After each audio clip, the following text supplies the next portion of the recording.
Welcome to the intersection of technology, cybersecurity, and society. Welcome to ITSP Magazine. Knowledge is power, now more than ever.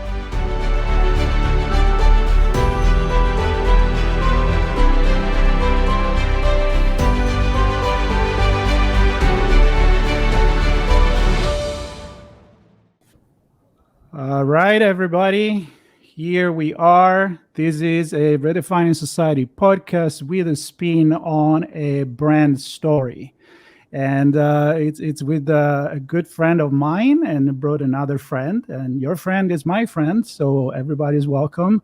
And we're going to talk about something that was in the news quite a bit in the past few days, and is a research done by the Mozilla organization. They do a lot of privacy versus convenience, security, safety. Kind of get confusing there. We're going to touch on that as well, and we're going to talk about the stuff that we drive, those things with four wheels that we'll feel very comfortable in it, but now we don't have to worry just about the engine or the electric battery, whatever you drive, but we have to worry maybe about what that car knows about us and how it may touch on our privacy, our safety, our security.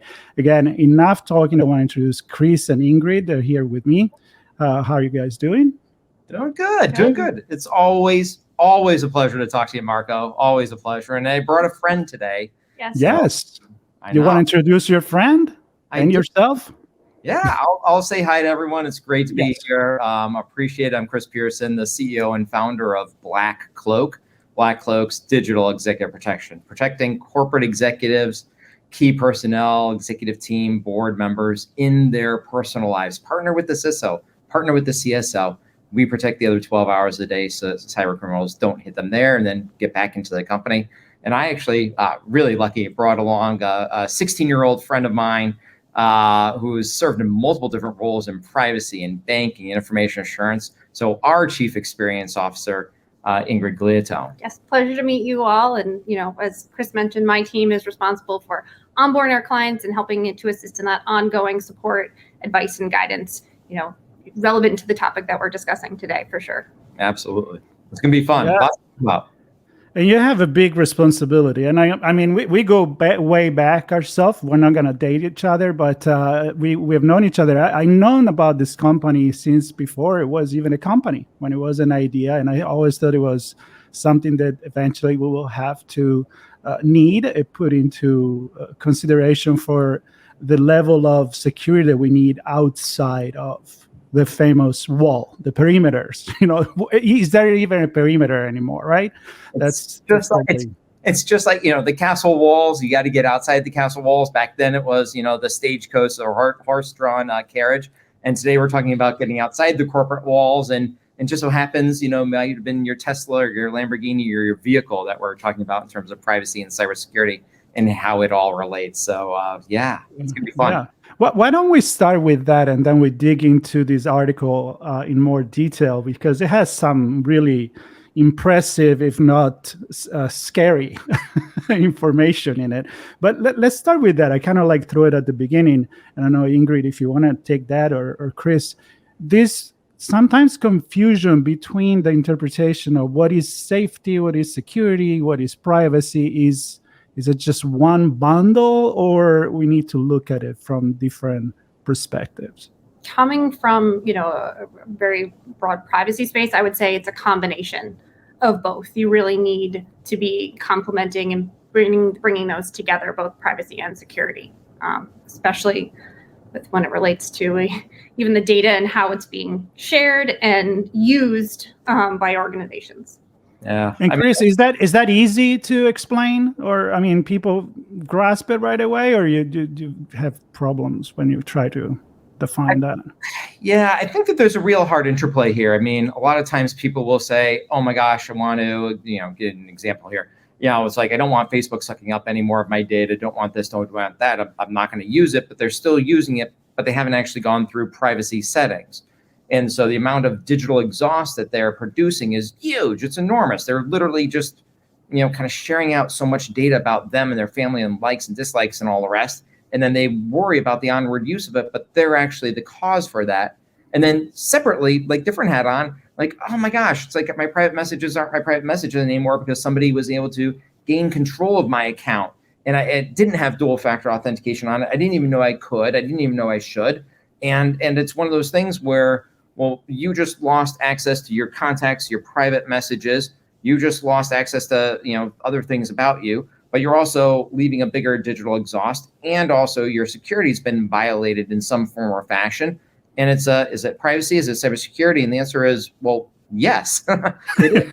And it's that coming together of those things that just, they are inextricably intertwined. They're the yin and the yang, and we have to think about them in similar veins. And a lot of this is simplifying things for the audience.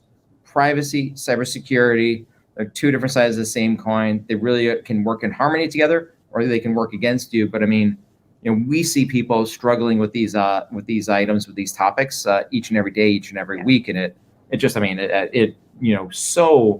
so needs a concierge touch on it to actually explain it. Yeah, and I think a lot of it is, you mentioned those privacy settings, right? They're so far down in the settings fields that, you don't even know as an end user on where to go and what they mean and what sort of implications. It's sort of like trial and error unless you have someone that really understands those settings to be able to help further, secure and peel back the information that you're sharing, or maybe unknowingly are sharing and disclosing.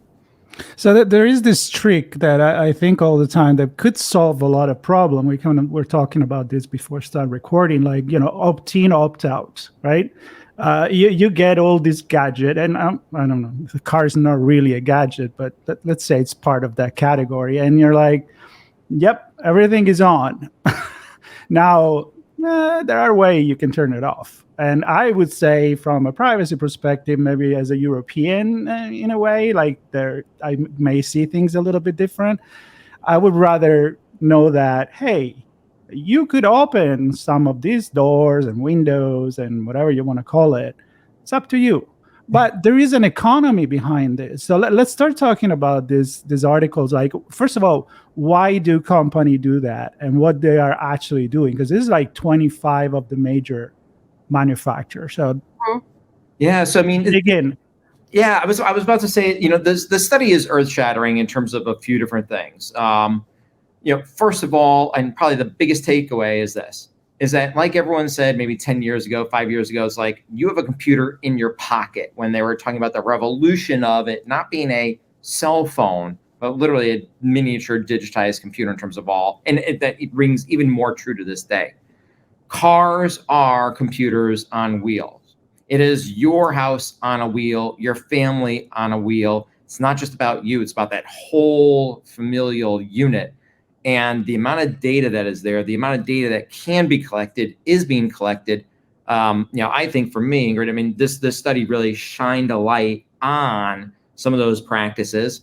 Really opens your eyes in terms of who's collecting what, for what purpose, and what is the onward use, and well, obviously a lot of concern there. Mm-hmm. Yeah, and if you think about it too, it's not just the basics of like how far you've traveled, the amount of gas consumption that you're using. When you start to like explore complete other facets of personal information that have no relation to how you drive a car that are now included in that data set, it's a little bit unnerving at the same time.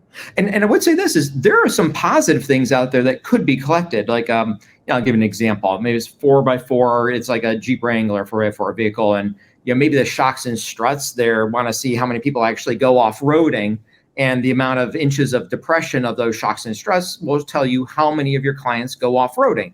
And if it's like 80% of people that have a Jeep Wrangler go off-roading, well, get better shocks, get better struts, sell different, extra gas cans, or sell things around to them that's actually going to complement the lifestyle that they want and how they want to use the car. I think there are some really cool benefits to data collection for purposes that an individual consumer would say, yeah, that's something that would be cool. That's something that appeals to me and something that I can get my arms around, as opposed to a little bit darker, seedier side. I mean, I wrote down two things. Two of these vehicle policies at least said, we'll collect information about your sex life. and will collect genetic information about you. Now, I don't know exactly how that's happening and all the rest, but that's a little bit scary. Nobody who is purchasing a vehicle is going to say, from a rational perspective, that when I purchased this vehicle, I expected an onward or collection and sharing an onward use of my sexual life or sexual patterns or whatever it might be, and or information about my genetics. Now, whether it's actually taking place or a written placeholder for the future, quite honestly, it shocks the senses. Yeah. Like really shocks the senses. I am a big fan of George Orwell, 1984, and not that I'm a fan of what happens there, but I'm a fan of the book and how ahead of the time that was. Like, we're just waiting for the third police, which is kind of coming. I think it's getting there. But the fact that there is this 24/7 surveillance, and it's kind of sold to us as, if you don't have anything to hide, it's just going to help you. And I don't know if this is necessarily truth, but it's shocking, all of this. Yeah, I mean, what's interesting is Ingrid and I both, worked together back at the Royal Bank of Scotland days, and people view things very, very differently. The United States, we view privacy more in a patchwork quilt of things, and it's more, hey, you can opt out if you want to, but everyone's opted in by default. Mm-hmm. And the European Union takes a look at things from a privacy as a fundamental human right. You're not going to collect things unless you say and tell me, and allow for that free exchange and sharing of what you've actually collected, and also the removal of it. Two very, very, very different models. And yes, there does need to be, in terms of like, look, you download a free app on your phone, you are the product. Everyone should understand that in some form or fashion, but I still grapple with does everybody know? Are we explaining it to everyone in a way that they understand?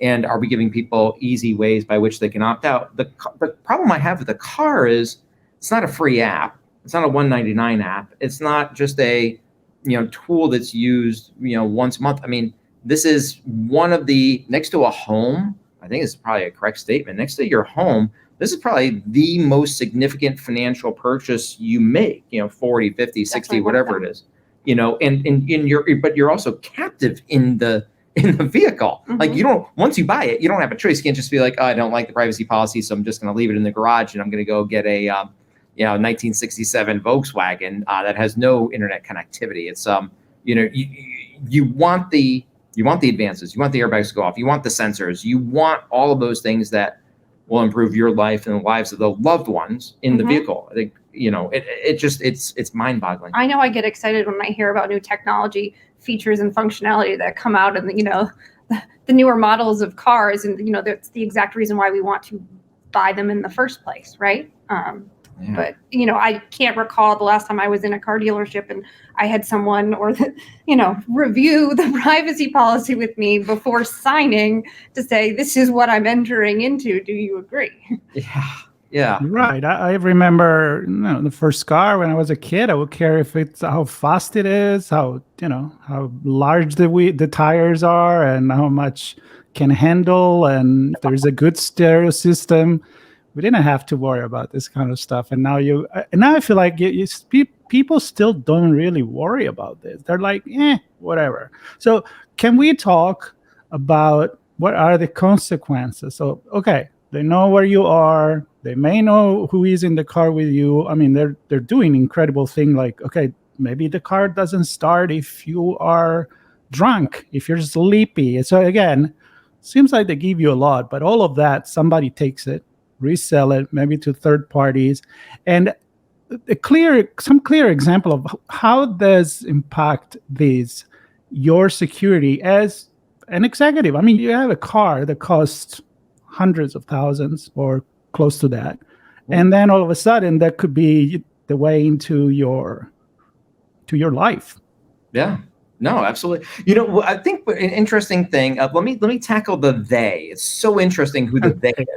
Like when we say the they, it's like, your whatever your car brand is, put it in your head, and that's the brand. It's like we've got the car manufacturer as one of the theys. You've got the audio entertainment infotainment system, and that's created by a third party and then implemented into the car. You've got the actual apps that ride on that system, which may be developed by a third party or none of the above. You've got the network chip that your car is on, which network is it using, which cellular network. You then have your device potentially that you're kind of jumping in and connecting into the vehicle. You have your network.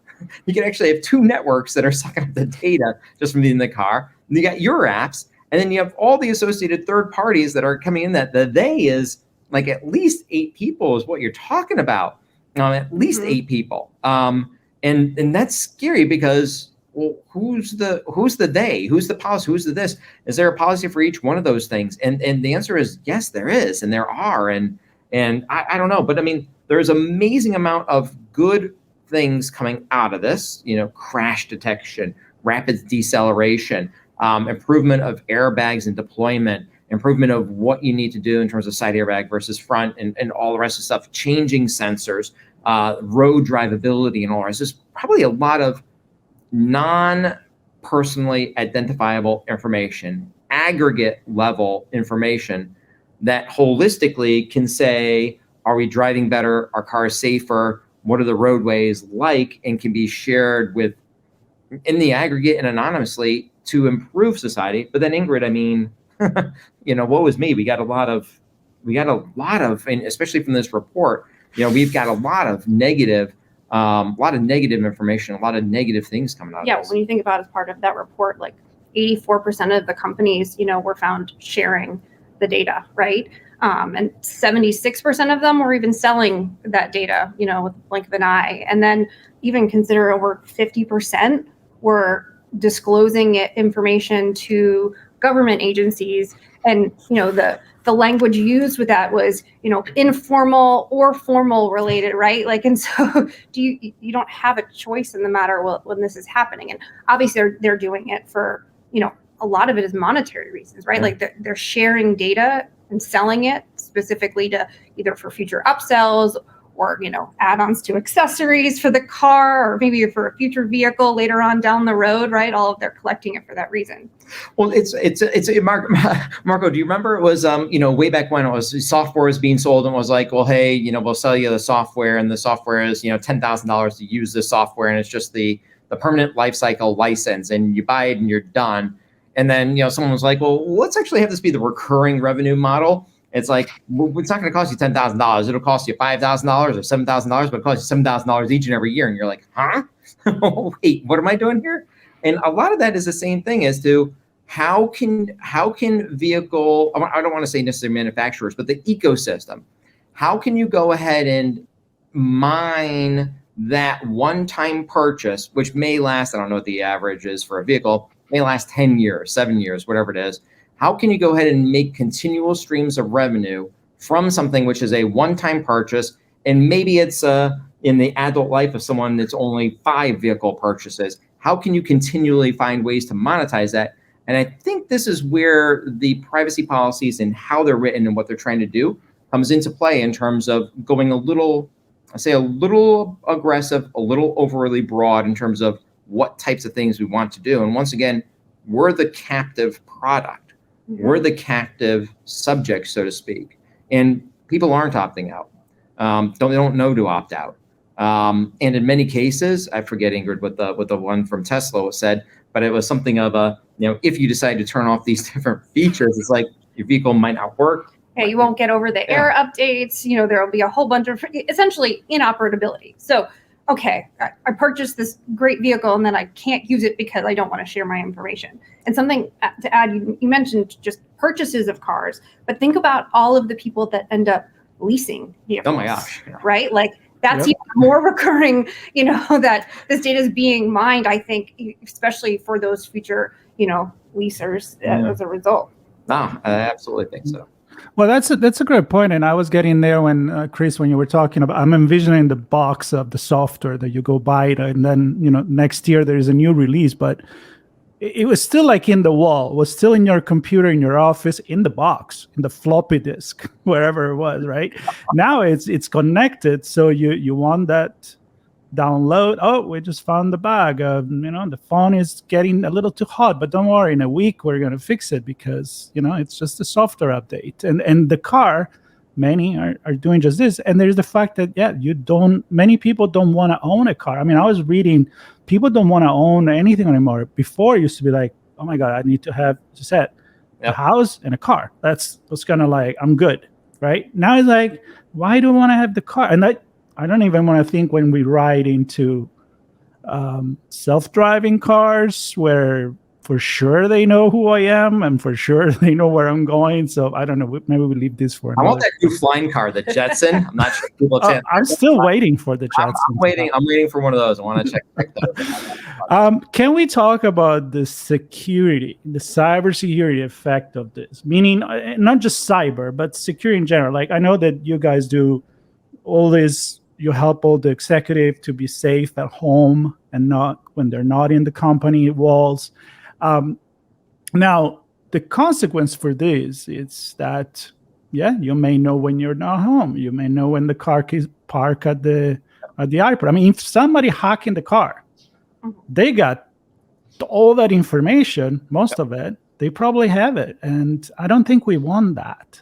Yeah, no. And what I was going to say too is that it's from the report, it's unclear how any of these car companies actually go about protecting the data that they're collecting, whether encryption is being used or not. And, another funny thing about the report article was how they were saying that the brands have all signed off on the consumer protection principles, but it is also unclear if they're actually adhering to any of those principles. Yeah. I mean, I look at it as right, different pieces of the attack surface. It's all back to the castle. It's like, look, the king and queen, when they're in the castle with the CISO and the walls are high, they're protected on all their devices and all the rest of that stuff. But the king and queen do go to the summer cottage. They do go down by the river. They do go down to the, whiskey joint, and they do have, different means of transportation. All of those are just part of an attack surface. The fact of the matter is that whether your car is connected to your home or not, you still have digital risks there, because of the data that the vehicle has and holds, especially on location. So location on where you're traveling, location on where the car is being parked. I mean, for our celebrity and sports star and rock star clients, they buy homes in obfuscated trust names. They have homes in the names of LLCs and other corporations. They're masking where they are. If you can just grab that data and try to figure it out, there's definitely a security attack surface that is there that is potentially big. For those that are actually connected into their homes, it goes even one step further. You now have a massive, IoT device that you're allowing straight in access to your homes, and the amount of information that it contains. For many people, I think are doing a good job on if they rent a car, right? When they plug in, jack into that car, they'll click no, don't upload my whole address book. Some people do, but many people are a little more cautious on that. In terms of your own personal car, you're not cautious. My car, right? It's my car, so I'm going to connect. Yes, I want you to download my address book. Yes, I want you to have all this information about me. Yes, I want you to know which apps are connected and all the rest. And I want that full featured functionality for a few reasons. Number one, for safety. I want to be heads up looking around and have all the stuff displayed on the map and the digital display there. Number two, I want the convenience of going hands-free and all the rest. So I'm going to share as much data as possible with my car, with my vehicle. So that attack surface, right, especially when you're sharing your information, you have your husband or wife or a significant other, a spouse, or whatever's information in your phone. You're now sharing your address location there. You know where they are. You know the kids, where they are. You know all their phone numbers. It's all there in that enclave. Even if you're being sold, shared and sold in the aggregate, now that data is going out to different places, being parsed in different manners. It is absolutely a security risk. And Ingrid's team gets asked all the time of, hey, what types of things should I do to minimize? We can't go, rip out the cords and segregate ourselves from that vehicle. But what do we do to actually think about this in a rational way to decrease the attack surface, to share less with the vehicle and onward from there? It's all, especially with our executive protection. And I know right now we're at on-site at doing an executive protection kind of gig. Executive protection teams, those CSOs are thinking about this. They're hiding the whereabouts of the top executives. They have physical security protection details. If the car is literally leaking out all this information, just undercuts the whole program. I don't know. You guys deal with this every day. Well, and you mentioned leaking out information. That's knowingly providing, right? But earlier today we were talking about 0-day vulnerabilities, right? Apple having a lot of those, but also similarly, think about cars and updates. And I was recently with my parents in their vehicle, and it has a firmware update that's needed, right? Like, what from a software, you're giving your car, granting it all this access to this data, like how are you ensuring that it gets updated? In some cases, you actually have to go into the car dealership with your busy schedule, like, or sometimes even just getting into the car dealership could be, That'd be a separate thing. Yeah. a problem to get in. And are you putting yourself even more at risk by not having, even those systems up to date? Yeah. What's so funny is the whole conversation around, it's like, I feel like with vehicles, connected vehicles, I feel like the security things can be known, can be dimensioned, can be tackled, can be fixed. A lot of good engineers, a lot of people working in positive ways to do this, some task forces around it. At a DEF CON every year, they have the vehicle hacking and all the rest. I feel like we're paying attention to this, and we're not even close to being there. But we're paying attention to it and marching forward towards it. It's on that privacy side of, if the default position is you connect your phone or you use this multifunctional display, we're going to take all your information and sell it or share it. I mean, that just is, it's like a really, really big divide between, is that really what people were thinking when they bought the vehicle and what the expected result was? And what do? You don't, hey guys, I bought this car from you. I bought my Audi from you last year. I'm just going to go ahead and swing by and return it because I don't agree with the privacy policy. I mean, like how does that? There is no there. You can't, like, you're literally captive. Yeah. No, I would say it's definitely, and with our clients, it's on a case by case basis, understanding what their level of privacy, right? Do they want to be really restrictive in their privacy? Are they more okay with their data being shared? And trying to find that happy balance in their usability of a vehicle along with the sharing of their data. Well, can I just jump in here? Because I want to connect a little bit more with what you guys do, BlackCloak, and the idea. I feel like you just choose one of the worst possible job in the world. And that's the compliment because you're doing it right. But I mean, the way that I see it is every day is going to come out something new that is connected. The fact that we call a car an IoT device is just blow my mind. The Mozilla report said the cars are the worst product category we have ever reviewed for privacy. I mean, the worst. and you're buying a car because of safety, because it should protect you. So I don't even want to think about all the other aspect of your client's life that you have to think. I mean, you always have the thinking cap on. Yeah. How's that go? I want to be in one of our brainstorming session and go crazy. It's an exciting part of the job as I know. The landscape is ever changing and there's new attack vectors that are constantly arising, right? And so, it's definitely our end goal for any of our end users and clients on the platform is really to, help educate them, help them become more aware of all of these things that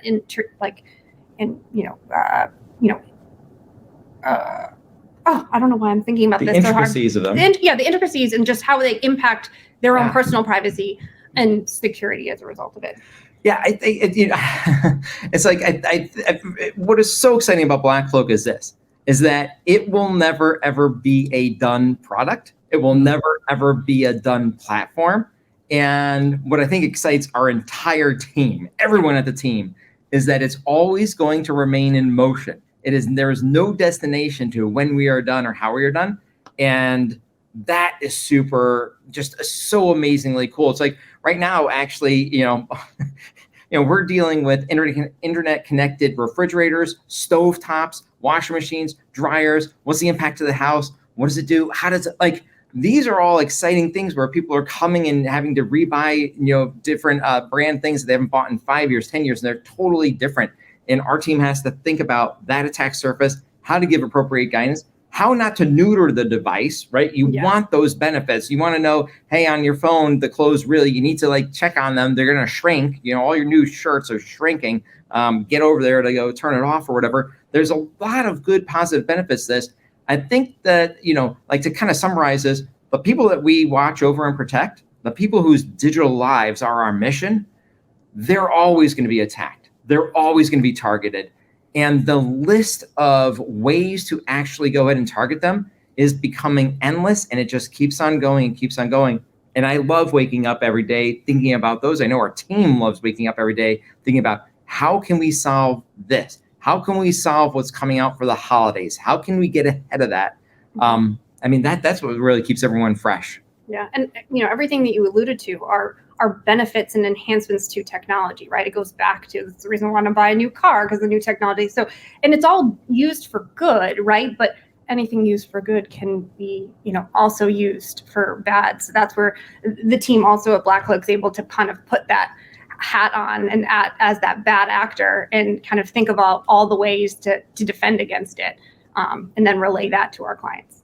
Yeah. Well, it's fascinating. It's like you have an evolving puzzle in front of you that change every time. We haven't even touched on, I'm thinking like wearables that are connected to the API of the car, that are connected to your phone, and then you leave the car and maybe you leave your phone behind, but you have your watch with you or something else that still keep you connected. So you really need to think all the ramification of all of that, and it's incredible. I feel like you're doing almost like a consulting for sure. It's not just the technology easy button that technology is going to resolve technology. I think education it's key for your job, and the relationship, Ingrid, the relationship you have with your clients.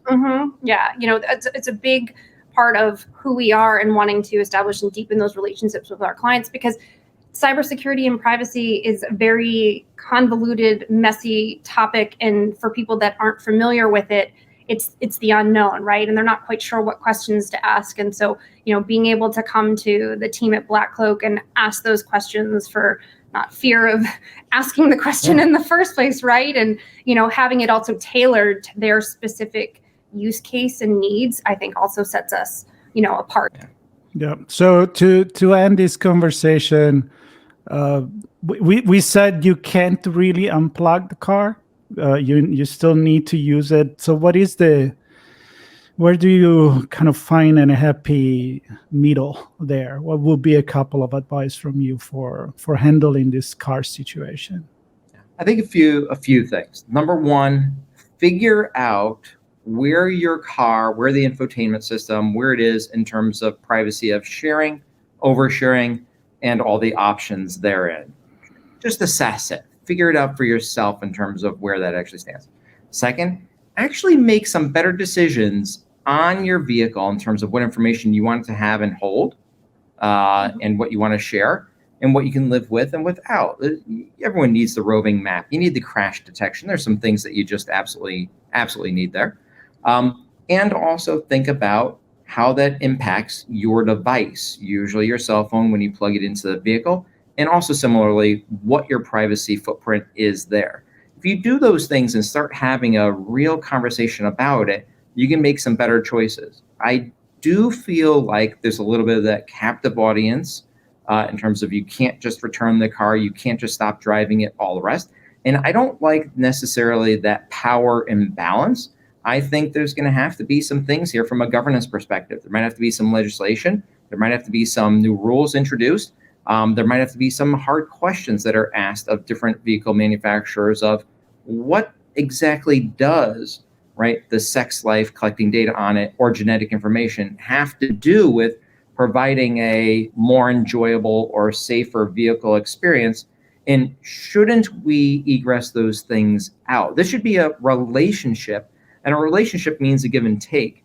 But when you have one side that is absolutely captive and held captive, that's not so good in terms of the balance of privacy and privacy interests versus kind of the commercial interest side. And so I think that this is a good time and place to have. And I would really like encourage the entire audience that's listening to this, go to your own car and go look at the system setting menu, look at the privacy policy. You're interested in how technology impacts society. You're obviously listening to that with fascination.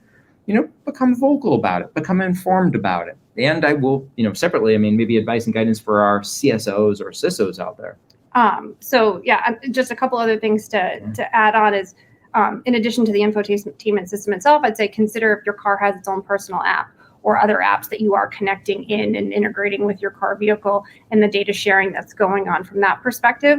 Another caveat would be not only just your personal car, but be mindful when you're getting into rental cars and the type of data that you're sharing, and making sure that you're clearing of, because we all like to go on travel and trips and we're not necessarily taking our vehicle with us. Yeah. And then from a CISO perspective, I would say, just being mindful of, the information that's being shared on your executives and how that could impact them, kind of going back even to like a physical security perspective, if location tracking and things are going on. Huge impacts. Absolutely.